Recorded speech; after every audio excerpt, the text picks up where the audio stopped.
দশম শ্রেণীর ভূগোল এবিটিএর টেস্ট পেপার থেকে 793 পেজের সমগ্র এমসিকিউগুলো সমাধান করা হবে। তোমরা সবাই দেখে নেবে। পলল শঙ্খু গঠিত হয় নদীর কোথায়? নদীর বলেছে দেখো পার্বত্য প্রবাহে, বদ্বীপ প্রবাহে, উচ্চ ও মধ্য প্রবাহের সংযোগস্থলে। তোমাদের এই গ অপশানটা করতে হবে। 2, মরু অঞ্চলে কম দৈর্ঘ্য শুষ্ক নদীখাতগুলোকে বলা হয় ওয়াদি। 3, ওজোন স্তর দেখা যায় কোথায়? স্ট্র্যাটোস্ফিয়ারে, বায়ুমণ্ডলের দ্বিতীয় যে স্তর তার নাম হচ্ছে স্ট্র্যাটোস্ফিয়ারে দেখা যায়। যে যন্ত্রের সাহায্যে বায়ুর আর্দ্রতা পরিমাপ করা হয় তার নাম হচ্ছে হাইগ্রোমিটার। দেখো গ অপশানে দেওয়া আছে। এল নিনোর প্রভাব দেখা যায় কোন মহাসাগরে? প্রশান্ত মহাসাগরে।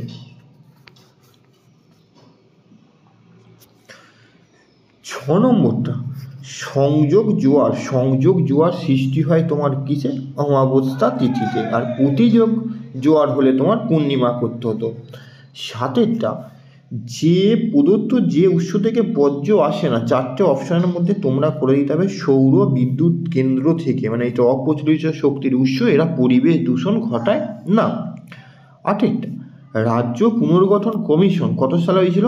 1953 সালে। 1953 কোন অপশানে দেওয়া? দেখো ক অপশানে।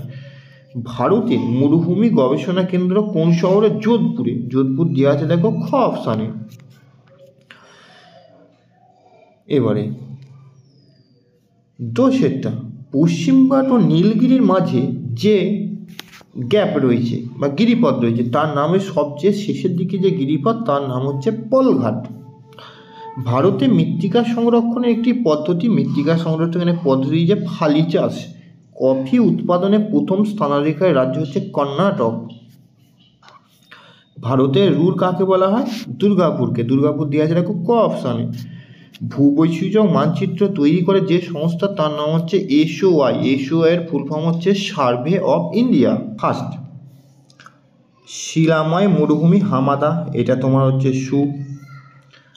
হ্যারিকেন এক ধরনের সামুদ্রিক ঘূর্ণিঝড়। হ্যাঁ, হ্যারিকেন হচ্ছে তোমার উৎপত্তি হয় ক্যারিবিয়ান সাগরের সামুদ্রিক ঘূর্ণিঝড়, এটা তোমার সু। শৈবাল সাগর শোধবিহীন, এটা তোমার সু। সকল বর্জ্যই পরিবেশ দূষণ ঘটায় না, এই সকল বর্জ্য পরিবেশ দূষণ ঘটায় না, জৈবভঙ্গুর ঘটায় না, এটাও তোমার করতে হবে সু। 5টা, দুন হলো উত্তরাখণ্ডের এক প্রকার হ্রদ নয় উপত্যকা, তাহলে এটা হচ্ছে অ। সারা ভারত জুড়ে রবি ফসলের চাষ হয়, এটা তোমার হচ্ছে অ।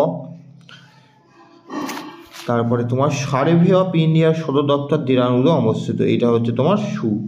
6টি প্রশ্নের উত্তর দাও। ফার্স্টে দেখো বলছে অবরোহণ প্রক্রিয়া ড্যাশ প্রক্রিয়া নামে পরিচিত। অবরোহণ হচ্ছে বড়, এখানে তোমার ক্ষয় লিখে দিতে হবে, ক্ষয় প্রক্রিয়া। 2টা, ড্যাশ স্তরটি হচ্ছে ক্ষুব্ধমণ্ডল, এটা লিখতে হবে ট্রপোস্ফিয়ার।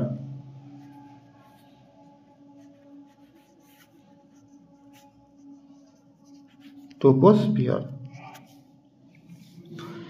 পৃথিবী ও চাঁদের দূরত্ব সবচেয়ে কম হলে তখন তাকে বলা হয় পেরিজি। পয়েকা রয় হস্যই বরিজি, বর্গীর জয়ে হস্যই, পেরিজি। সেলুলোজ বর্জ্য ড্যাশ শিল্প থেকে, এখানে লিখে দেবে চিনি। পেনগঙ্গা ড্যাশের উপনদী, এটা লিখে দেবে পেনগঙ্গা, ওয়েনগঙ্গা, এগুলো সব হচ্ছে গোদাবরী। গয়কা দয়কা ব রয়ে দীর্ঘই। লাক্ষা মিনিকয় ড্যাশ দ্বীপ, এখানে লিখতে হবে প্রবাল, পয়রফুলা আঁকা বয়াকা ল প্রবাল। উত্তর ভারতে ড্যাশ চেনে বৃহৎ আয়তন মোটর গাড়ি? গুড়গাঁও।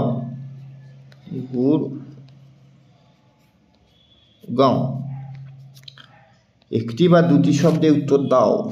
ফার্স্টেরটা, বায়ু প্রবাহের সমান্তরালে যে বালিয়াড়ি তাকে বলা হয় শিপ, দন্তসই ফ। 1, তুষার ভক্ষক কোন বায়ু? তুষার ভক্ষক হচ্ছে চিনুক। পৃথিবীর বৃহত্তম মগ্নচরের নাম হচ্ছে গ্র্যান্ড ব্যাংক।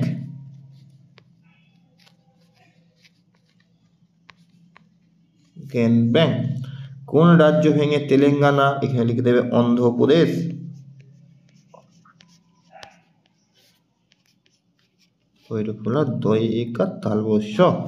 অন্ধ্রপ্রদেশ। আসামে কালবৈশাখী কি নামে পরিচিত? আসামে কালবৈশাখীর নাম হচ্ছে বরদৈশিলা, বড় দই ছয় হস্যই লয় আঁকা। বড়দইছিলা। এটা হলো ভারতের ডেট্রয়েট কাকে বলে? ভারতের ডেট্রয়েট বলা হয় চেন্নাইকে। চেন্নাই। কোন রাজ্যের সাক্ষরতা সব থেকে কম? লিখে দেবে তোমরা বিহার। কোন রেখার মাধ্যমে টোপোগ্রাফিক্যাল মানচিত্রে উচ্চতা দেখানো হয়? লিখে দেবে সমোন্নতি।